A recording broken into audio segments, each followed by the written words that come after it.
За сайн байцгаана уу? 0417 хичээлийн 2018 оны Мэй, Жун буюу 6 сарын 31-р пеперийн data analysis гэдэг хэсгийг хийж харуулъя. За data analysis буюу spreadsheet хэсгийг хийх нэ. За энийг бүгдээр нэг уншаадах тийм. За нэг spreadsheet-ийн буюу хүснэгтэн загвар бэлтгэх ёстой юм байна. За тэр нь яадаг хүснэгтэн загвар юм бэ гэсэн чинь wall буюу ханыг хана барьж босгоход шаардлагатай bricks-ийн тоог тоос хоны тоог тооцоолдог тийм загвар хийх гэж байгаа юм аа.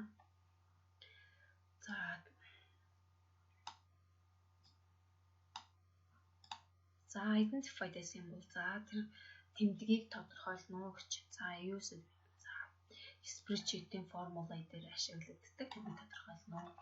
Доорх математикийн оператор. Окей, доорх математикийн операторын spreadsheet-ийн томьёон дээр ашиглагддаг символыг тодорхойлгоч тийм. Multiply үржих, divide. За хуваах to the power of зэрэг дэвшүүлэх is not equal to тэнцүү биш гэсэн операторууд байна. Энэний spreadsheet дээр ашиглагддаг символуудыг тодорхойлох нэ. За evidence tab дээр дээр нэг web authoring буюу web хийх байсан. За тэрийг яг зөвхөн spreadsheet-ийг хийж байгаа шүү. За type the symbols into the table. За өөрийнхөө evidence document дээр table дотор символуудыг нөхөж бичих нэ. За би миний paper-ийн байна. За би энийг задлах яа. За энд гарч ирж байна те. За эндээс би evidence нэлээ. За evidence tab дээр те. Evidence tab дээр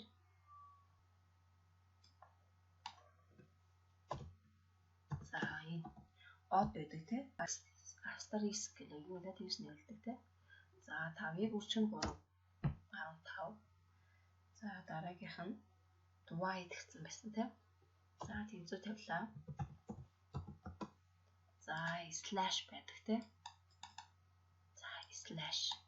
За тэгэхээр би энэ дээр asterisk тавилаа. Slash-ыг тавилаа. To the power of зэрэг дэвшүүлэх. Caret гэх тэмдэг байдаг тийм. Caret. Энэ тавилаа 5-ыг caret 3 125 те. За 125 гарч. За зэрэг дэвшүүлэх маань caret буюу ийм юу гэдэг нэг гурвалжин юу байдаг байна те. Caret гэдэг тэмдэглэл байх нэ. За энэ болохоор зэрэг дэвшүүлдэг байх. За дараагийнх нь is not equal to. За is not equal to тэнцүү биш гэсэн үг те. За тэгвэл тэнцүү бишийг яаж тэмдэглэдэг юм бэ? Тэнцүү бишийг logical operator-ийн бүгдийг хэлээд тайлбарлаад өгчээ. За энэ бол тэнцүү гэсэн үг те. Энэ бол тэнцүү биш. Энэ greater than, less than, greater than or equal to, less than or equal to. За тэгвэл not equal to гэсэн те.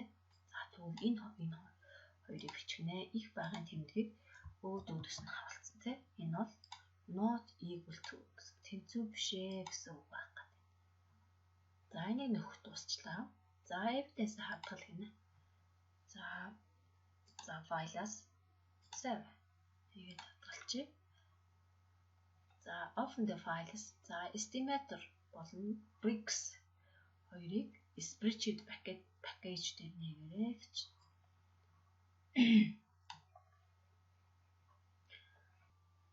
За нээснийхаа дараа контент буюу агуулгыг маш сайн ажиглах нэ. За бүгдээр нээгээд харъя. За estimator bricks. За bricks харъя те. За brick буюу тоосгоны код, нэр. За pack буюу хайрцагт хийлүүд гэдэг чинь тэр юм шиг те. За breaking face area буюу нүүрэн хэсгийн хэмжээ ах шиг байна. За сантиметр хэмжсэн те. За тэгээд үнийн дүн байна те. За нөгөөдгийг нь харъя. Estimator. Окей, за нэг юм юу байна те. За энд сантиметр length буюу уртыг нь оруул, өндрийг нь оруул, brick code оруул. Окей, brick code энд оруулах нь те. За гэх мэтэр ингээд энэ хэдэн шиг байгаа. За ямар нэгэн cost буюу мөнгөнд нүн тооцоолох зүйл байхгүй юм шиг байна. За нийтдээ estimator CSV-г яг энэ шиг засварлаарай гэж. За 18 оны пейперс хойшоо A1-үүдийг ингэж засварлана уу, C1-үүдийг ингэж засварлана уу гэж хэлэхээ байсан болоод зургийг авалтдаг болсон байгаа. За тэр зургийг хараад би застаа өөрөөхөө засна гэсэн. За одоо энд ямар засвар байгаа вэ гэхээр A1-ээс C1-ийг нэгтгэсэн байна. A2-оос C2-ыг нэгтгэсэн байна. Тэ? Энэ нэгтгэсэн байна. Бүтнээр нь нэгтгээгүй шүү. Хэрвээ бүтнээр нь нэгтгэх юм бол cost estimator for a brick walls гэдэг үг алга болно. За тийм учраас энэ зөвхөн мөрөөрөө нэгтгэгдсэн байна. 3 дугаар мөр баг зэрэг харагдгаа болсон байна. За бичигнүүд нь бүгд sans serif байна. Ямар нэгэн сэртгэр зүйл байхгүй учраас за энэ хэсгийн A гэдэг энэ хэсэг маань юу байна? Right талдаа байна. Энэ хоёр маань нэлээд том байна те. Бас bold болсон байна. За тэрийг сайн харах нэ бүгдээрээ. За estimator дээр гэсэн те. Энийг ингэж нэгтгэв. Ингэж. Тэгэхгүйгээр энэ хоёрыг ингэж цугтан нэгтгэх юм бол нэг нь алга болч те. Доотлын хоёрт нь алга болч. За тэгэхээр ингэж нэгтгэдэггүй байх нь шүү. За тэгээ энэ хоёр маань саарал дэвсгэртэй байсан те. За саарал. За sans serif байсан учраас арай л болгоё. Нэлээд том тийм ээ.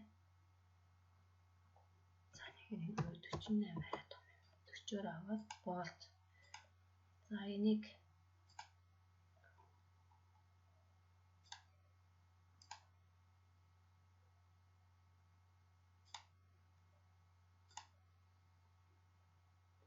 арай том уу? Арай л том байх шиг байна тий. Окей. За хоёр болгоч. За эднэр бас за арай л буюу сансрап боллоо. За энийг right талд боллоо. 3 нэлээд баг болсон байсан тий. За ингэж багасгах нэ.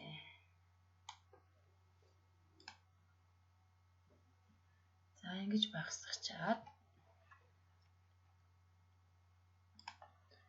за тэгээд юу хүрээтэй байна тий. За хүрээтэй болгоё. За бүгдээрээ л хүрээтэй байх шиг байна шүү дээ тий. Эндээс би border үгээс all borders гэнгүүт за энэ хоёрын дунд бас хүрээ үүсэж байгаа. Тэгэхээр би энийг за no border болгож байгаа. Тэгэнгүүтээ баруун 102-ыг сонгочих. За баруун одоо би энийг control P хийгээд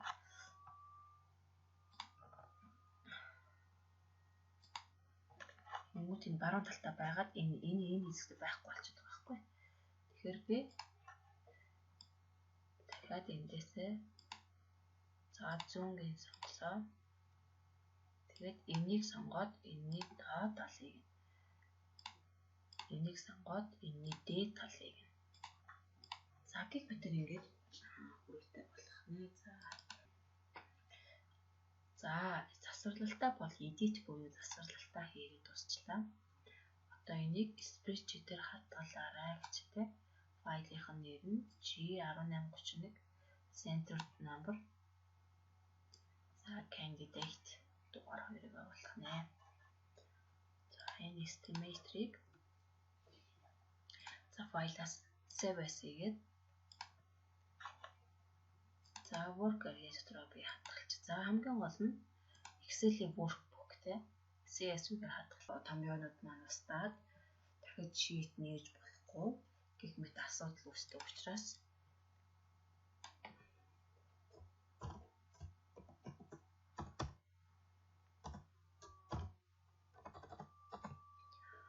окей. За ингээд хадгалж. За CV-гээ. За нэр нь өгөгдсөн байна. За дараагийнх нь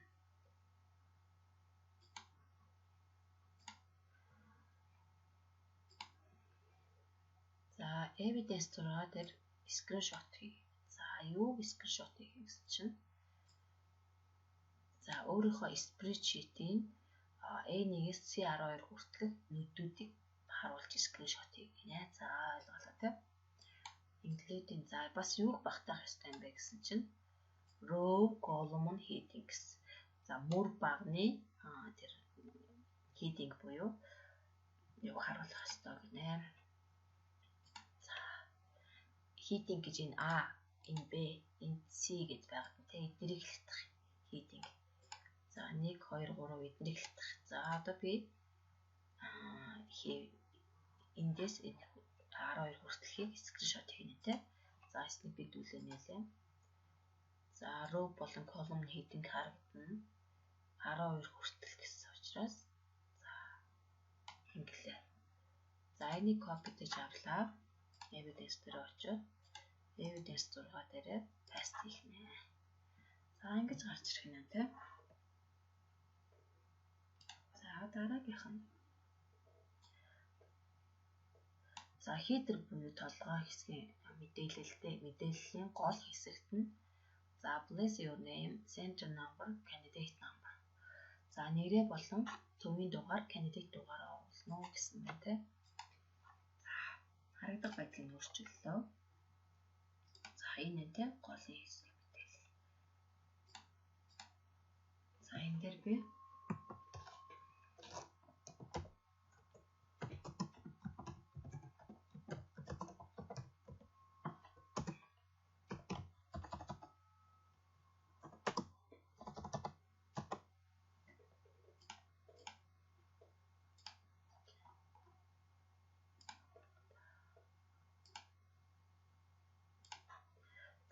юу гэдэг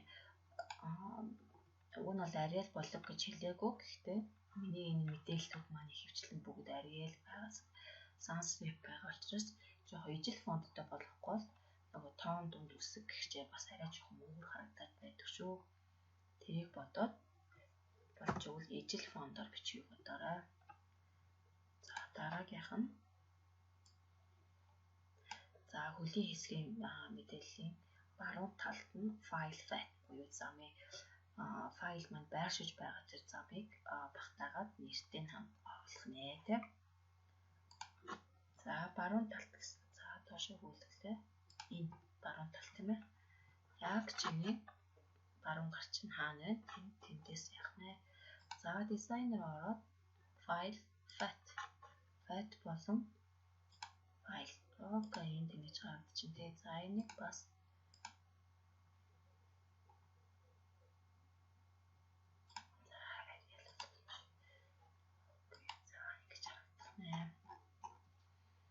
за header footer хоёроо оруулчлаа. За дараа цаашаа үйлшүүлж явъя. За энийг бүгдээр харъя тийм.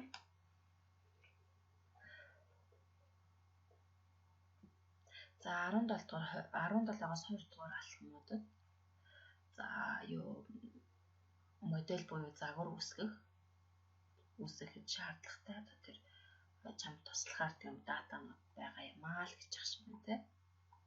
Окей за бүгдээрээ харъя. За 17 дээр за ингэсэн байна. Би дөрөвнүүдэнд өгөгдөл оруулахдаа хязгаарлаж өгөө. Зөвхөн S эсвэл D-г оруулдаг байхаар болох гэж юм тийм. За энийг өмнөх хичээл дээр data validation гэж үзсэн байгаа. B4 энэ дээр data validation руу ороод За одоогийн байдлаар n-ийн value буюу бүх утгыг зөвшөөрдөг байна те. Манай дээр s болон d гэдэг өгөгдсөн учраас list буюу тохиромжтой lookup validation байна те. За lookup validation гэдэг нь за өгөгдсөн юмнаас одоо юу гэдэг хайлт хийгээд гаргаж ирдэг юу гэсэн үг те. За s таслал тавиад d. За тэгээд энийг дарах юм бол drop down буюу ийм юу гарч ирэхгүйгээр би өөрөө бичих шаардлагатай гэсэн үг те. Энийг дарчих. За s орчин те. k байна. За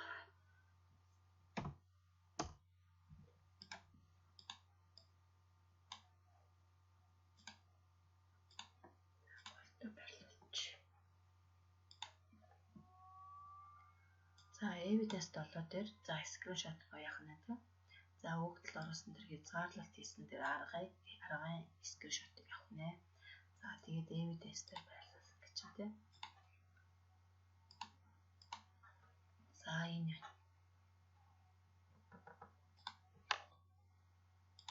за snip-ийн төлөөрөө за энэ хэсгийг зургийг авлаа. За copy-лоо.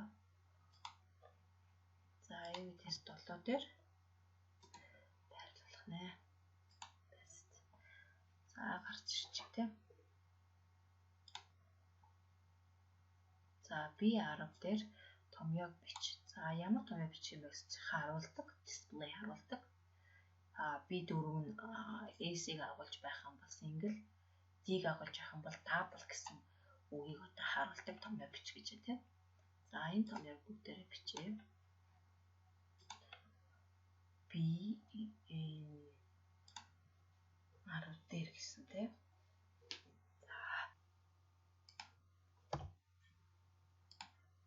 Энэ тэнцүү S байх юм бол single. Үгүй бол дахиж шалгах шаардлага байхгүй. Дахиж D мөн үү гэж шалгах шаардлага байхгүй. Яагаад гэвэл энэ дээр угаасаа SD2 л орно. Өөр утга орохгүй учраас дахиж D мөн үү гэж шалгахгүй. Тийм учраас шууд үгүй бол юу яа шууд таавал.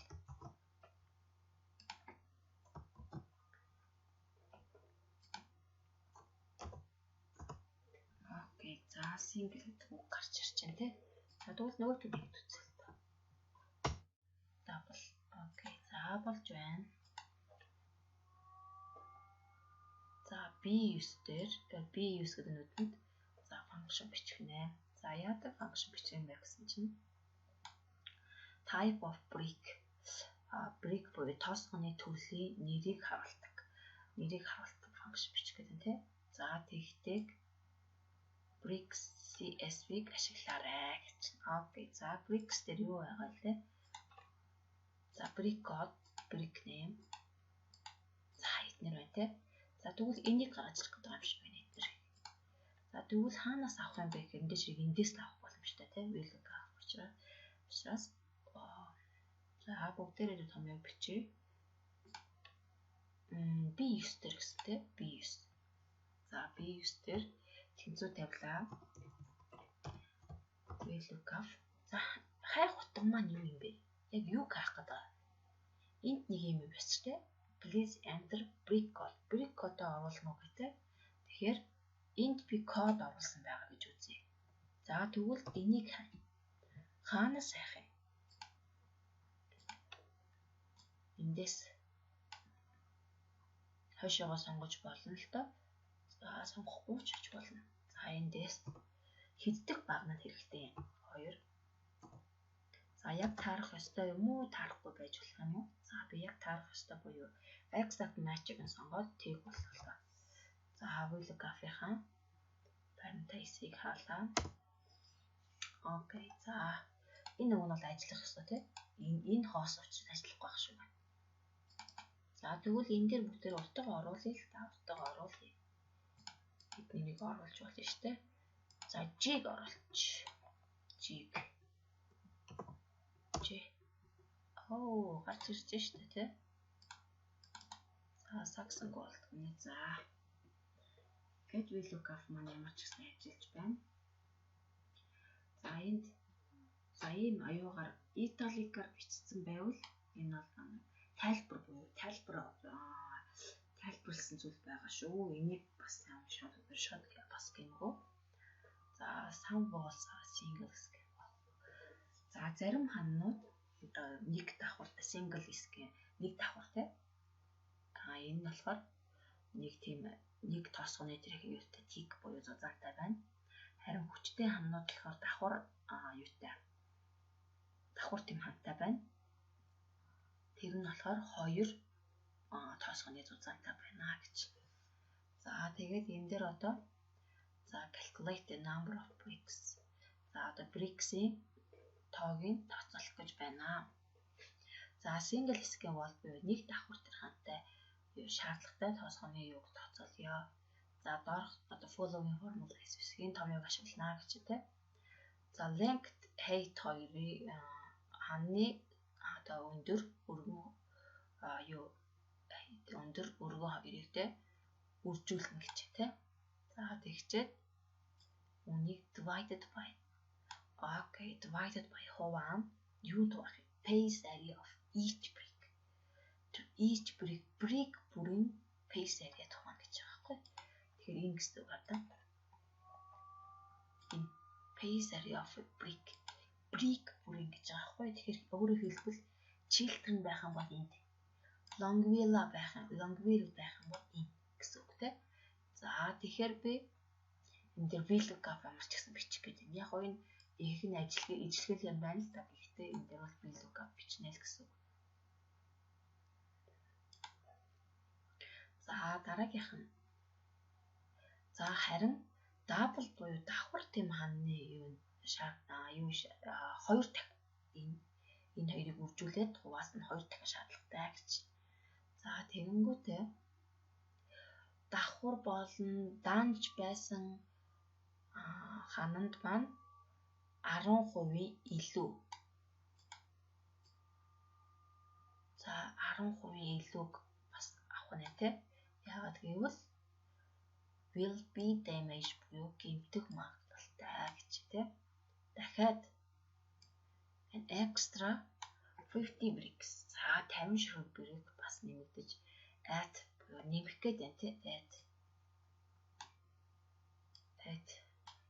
За яагаад гэвэл энэ зүсэж буюу зарим нэг хагас болгох учраас тэ гэж байна. За ямар ч гэсэн сая ойлгох шиг боллоо тэ.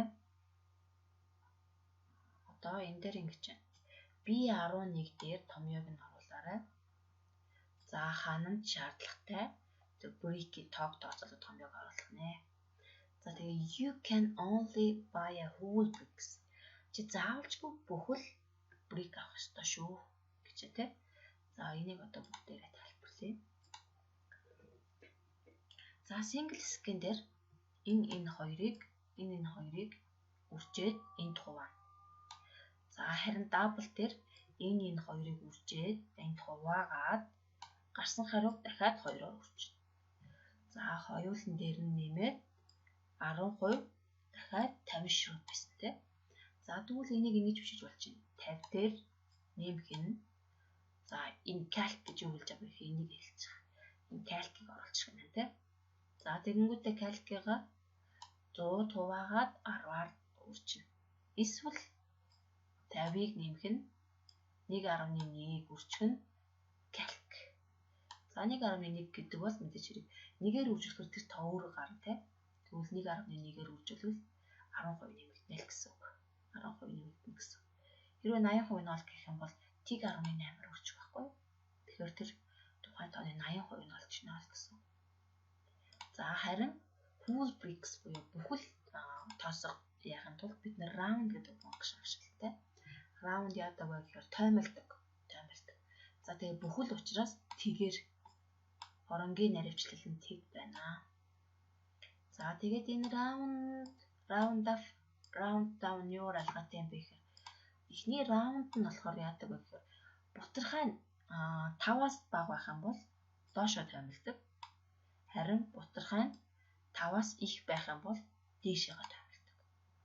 За харин round off яадаг вэ гэхээр 31.4 Уртандаа дээшээ томилдог. 31.4 нь 32 болно.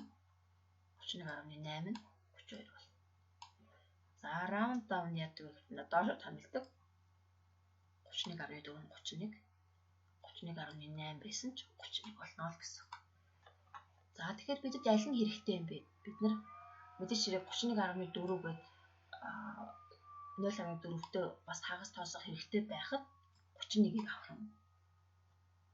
Эсвэл тэ гэдгээ бас бодох хэрэгтэй. Тэгэхээр бид нарт ялцгүй round авах хэрэгтэй байгаад байна. Дээшээ томилдог тэ.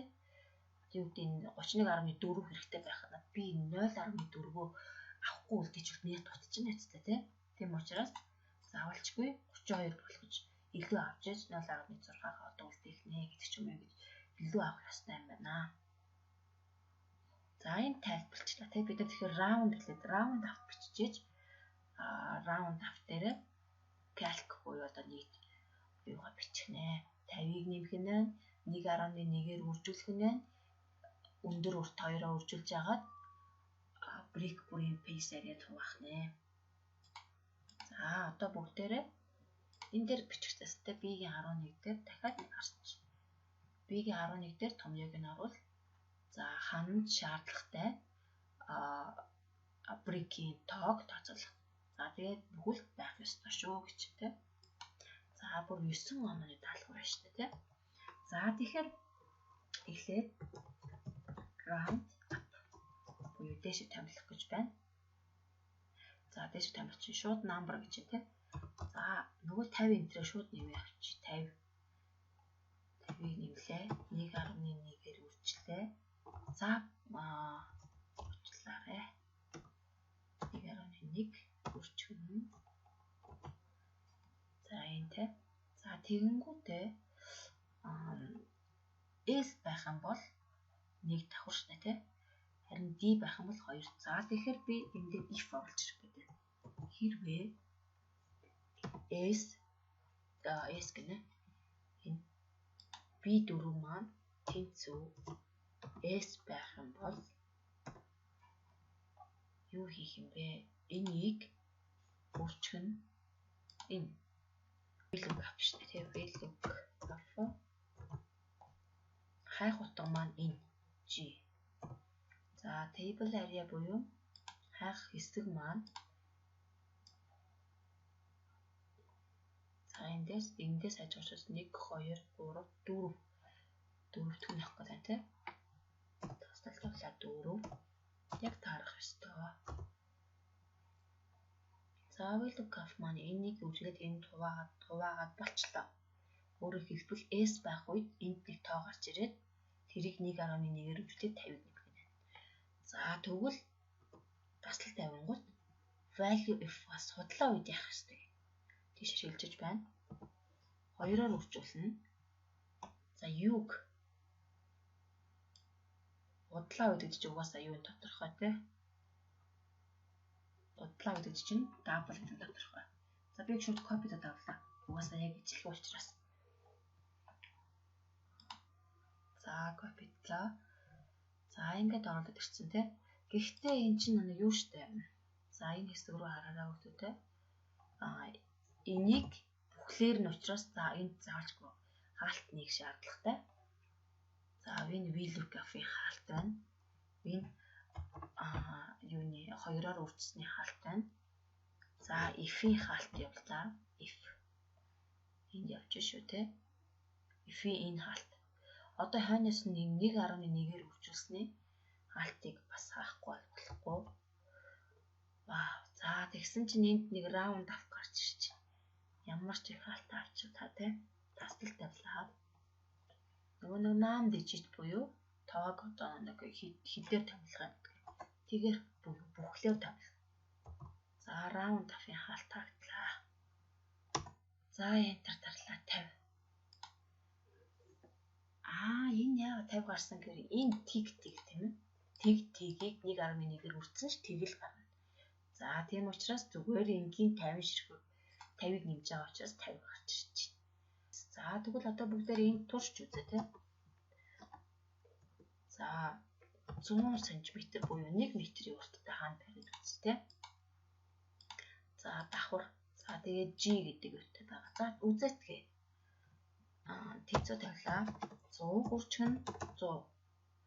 Хуваахан. За G буюу G-ийн pace area нь хэд юм бэ? 39.75. Хуваахан m. За 71 m тоо гараад ирлээ те. За W-аар байна. D-ээр байгаа учраас энийг хурчин 2. За ийм гарч ирнэ те. Энийг дахиад үрчгэн 1.1 нэмэх нь 50. 207,424 те. За тэгээд дээшээгээ томлоод 208 гарч ирсэн байна. Окей. За тэгвэл зүг байна. За энэ дээр үзээд тэгээд S болголоо. За S 100 хурчин 100 139.75. За энтэй энийг хурчин 1.1 нэмэх нь 128,712 буюу дээш тавилаад 129. За ингээд миний томьёо зөв ажиллаад байгаа юм шиг байна те. Ямар ч саарах. За дараа нь цаашаага. За томьёог нь харуулж байгаад spreadsheet-ийг хадгалаад хэвлэл гэнэ. За тэгээд хэвлэлтэй ямар байх ёстой юм бэ? Хэвтэй байх ёстой. Цаасны байрлал хэвтэй. За мөр багны heating харагдаж байх ёстой. За бүх одоо нүдний агуулга маань fully visible байх ёстой гэж. За үүнийг үзэлтгээтэй бүгдээрээ. За formulas гэсэн дотор show formulas гэж байдаг. Томьёог нь харагдуулах гэх тээ. За энэ. Одоо энийг ингээ харангуут энэ үг нь аягүй урт. Энэ ч гэсэн аягүй урт те. Гэтэл энэ харагдахгүй байна гэдэг бол fully visible биш байгаа учраас энийг fully visible болгоно.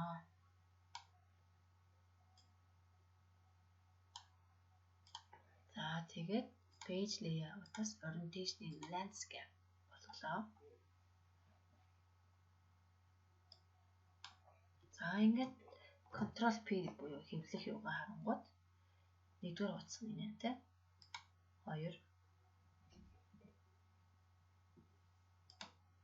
За 3. За доор нь миний одоо файлын нэр байгаа те. Хуудас болгон дээр header footer учраас хуудас болгон дээр харагдаж байна. За энийг би ингээд print дараад хэвлэнэ. За харин цаашаага өргөжлүүлье. За энийг би ингээд хийчихсэн ингээд бодъё. За single буюу дан тийм хамттай тэр юу одоо бүгдээрээ build одоо барих чинь гэж бодъё. Энэ датаг оруулна уу чинь те. За break code нь V. За 460%. За миний томьёо зөв ажиллаж байна уу юу одоо үзэх гэдэг шиг байна те. За формулаасаас show формулагаа арилгачээ.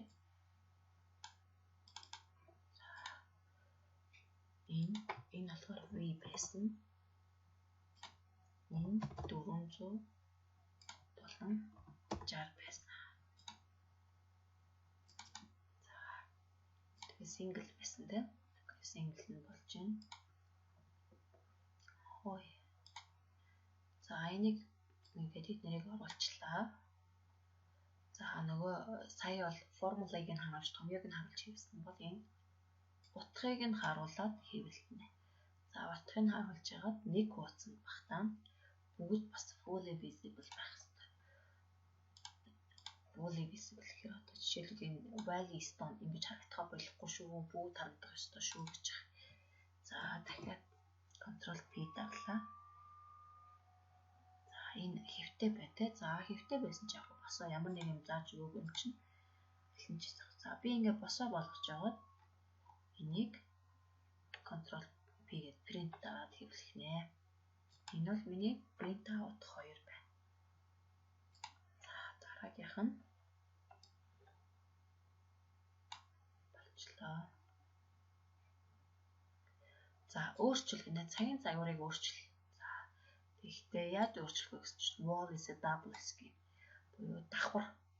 За тэгээд өндрийг нь 50 см. За тэгээд утгыг харуулж байгаа дахиад хэвлэнэ. Нэг утсанд багтаа бүгд харагдаж байх хэрэгтэй. За саяхагаа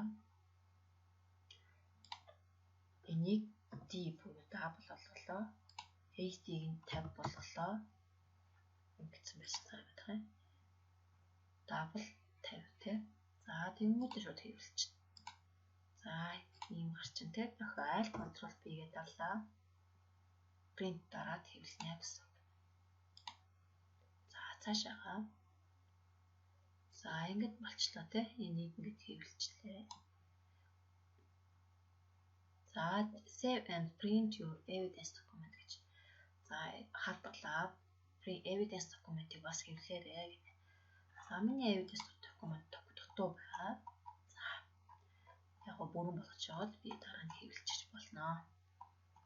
За ингээд